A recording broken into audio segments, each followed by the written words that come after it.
A $165 million project shelved. Let's have a look.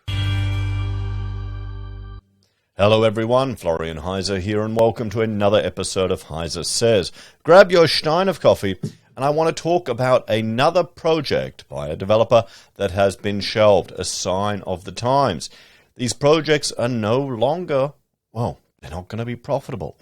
So we've seen one recently happen before on the Gold Coast, and now on the other side of the country, a project has been shelved in Perth. So let's have a look at this. $165 million project shelved, and this is from my website. Perth Developer Sirona Urban have shelved the $165 million 28 Lyall Street project located in South Perth. The 38-floor residential tower designed by Bates Smart and developed in conjunction with Singaporean company Chip Eng Zing Corporation was expected to be completed by July 2024. 50% of the apartments were already sold off the plan. Now, you all know, if you're a regular of the channel, you know I'm not a fan of buying off the plan because you don't know what you're getting. You really don't know what you're getting. But then, that should be the risk reward that you're taking. You don't know what you're getting, but hopefully you'll get a good product and it'll go up and appreciate in value in that time. Sirona Urban owner Matthew McNally blamed the 30% rise in construction costs and tradie shortages. So once again, it's this increase in construction costs that we're seeing. It means a project like this, which, well, it will have a look at South Perth where it's proposed.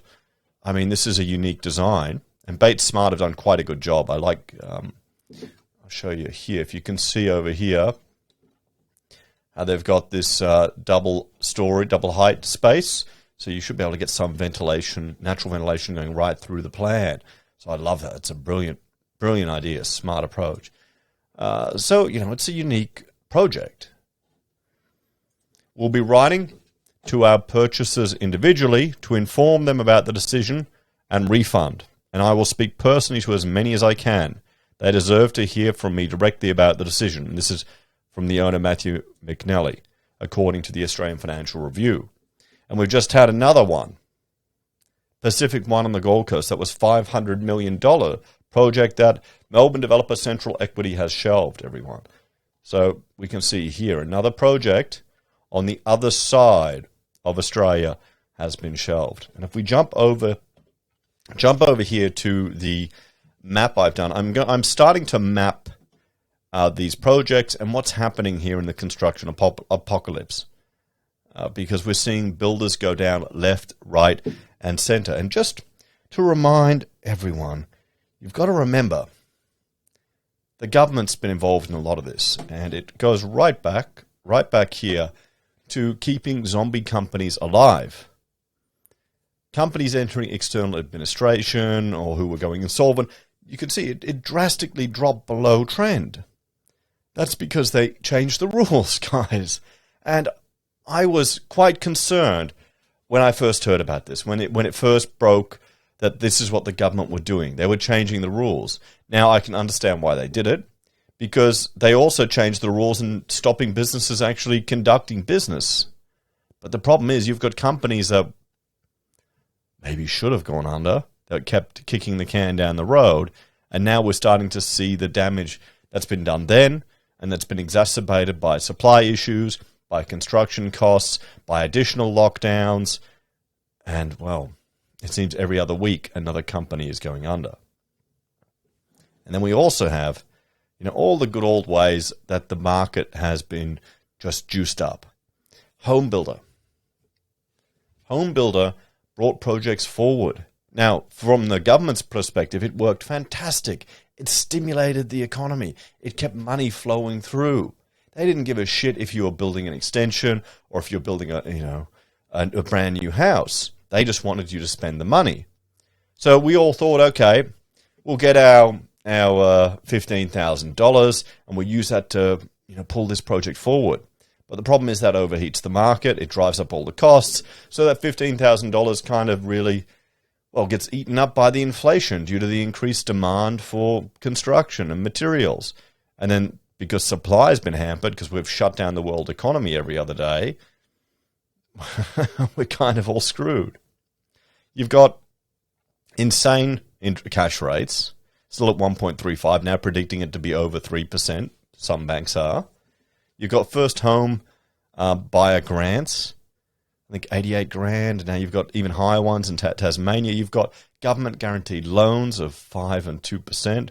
And you had the negative gearing, but also the super withdrawals.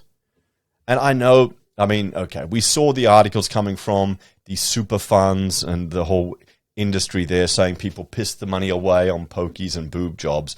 But a lot of it, most of it was used to pay off debt, or people took it to buy a house, to get a deposit down.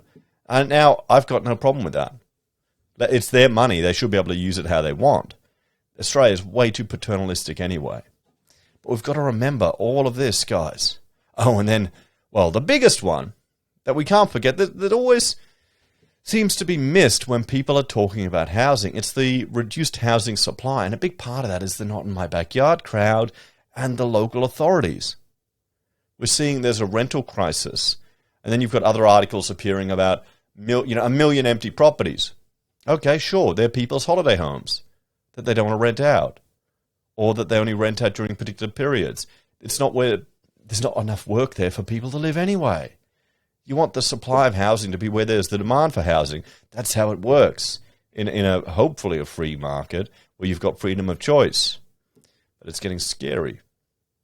So, yeah, that's the other part. Supply really needs to be addressed. But looking back here, guys, so we've got Lyall Street in Perth, and I will upload this to my website. I plan to put on, these are just the cancelled projects. Where is it? Can you see it? There we go. You can see it. See it there. Maybe I'll change the color from the yellow. Okay. So here it is. This is Lyall Street, 165 million.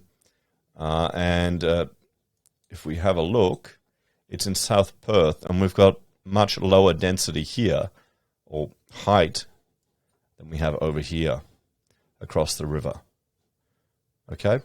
So this is going to be one of the bigger projects here in southern Perth. And I've reached out to the developer to ask him if they intend to keep the property or if they intend to sell it on. We'll see if he ever replies to me. And if he does, I'll update the article, guys, and I'll let you know. But, there you go. That's where it would have been.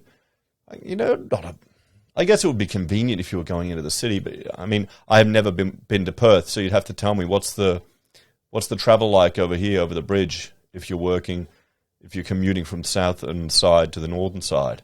Is it painful, or is it pretty convenient, like here in Brisbane? And then we have, if we go over the other big one, and these are projects that have actually made the news and gotten attention because the media's jumping on big moves like this. It's Pacific One, and if we zoom in here and we click on it, we can see it's 500 million, 56 floors, and we'll just open this up on another one. And this is by Central Equity, and it's not a bad part of the Gold Coast. Down here, where's the northern part?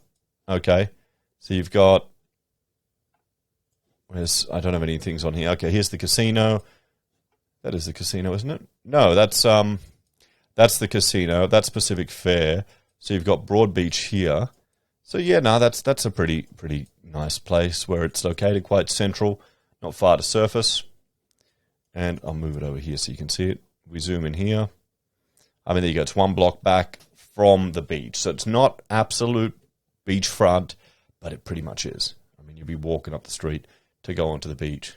So that's a shame that project's been, well, not cancelled. It hasn't collapsed. It hasn't fallen over. They've just shelved it.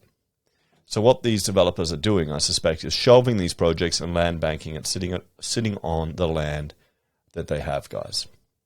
So we've got two here, and I'll start including, the plan is, with this mapping visualization, is so we can see what's going on around the country. We can see where builders are going under. And here's the other thing that we need to look at as well, where new builders are starting. Now I found out where I can get the data, and I need to sift through it and work out how to get it on here. But I can get that every month. All the new companies that are registered, the new opportunities that are being created, because there's going to be so much negativity in the news, and we probably will hit into a recession, or certain sectors will feel like they're in a recession. But that also allows for opportunity. It's the creative destruction of a free economy. That's what you need. That's what you need. So let's have a talk about this one, guys. So another developer has, I would bet they're land banking it or just putting this project on hold until it's feasible, until either, people can afford to pay more, or the market calms down a little bit and costs return to normal. We've already seen, copper has started to creep back down. If other materials get more cost effective, and maybe people get a bit more hungry because not everyone is flat out, these projects might appear once again. So please send me any of these projects that you hear about, even in the news or the media or just around. We can do a bit of investigation and find out what's going on, and we'll see. If these developers are just land banking and waiting out, that's different to something half built, goes to shit, falls over, the tradies lose money, people are with a half-finished building, and it's a complete disaster. So in some ways, this is good, sensible news that's happening here. It's just the market's adapting to existing conditions. And we'll have a look at businesses that are, sadly, going under, but also new opportunities that appear. Don't always be terrified of the R word, the recession word. It's been so long since we've experienced it. Because the last one was not really a recession, guys. It was a bit of a joke, wasn't it? And I remember the recession Australia had to have. I was a kid. My father's construction company was going gangbusters, and then it just all went quiet. And that's why we moved to Queensland, guys. We're the Victorians that moved up during all of that. I'm actually pretty lucky now.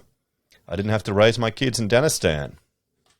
Anyway, guys, thank you all for watching. Let me know your thoughts and opinions on this one. I'll upload this map in the next few days to my blog. If you want to, once I get a bit more data on there, if you want to have a look at what's going on. Take care, guys. Have a great day. I'll see you in the next episode. If you enjoy the content I create here, there's a few ways that you can help out. You can join us on YouTube or Patreon. Use our affiliate links at Amazon, eBay, Independent Reserve, or AussieBroadband. Buy our pocket squares or call us if you need an architect. Take care, everyone. Have a great day. And I hope you got a lot of cheap this weekend. 7-Eleven coffees are still $1. It's not that bad yet. Not that bad yet. See you, everyone.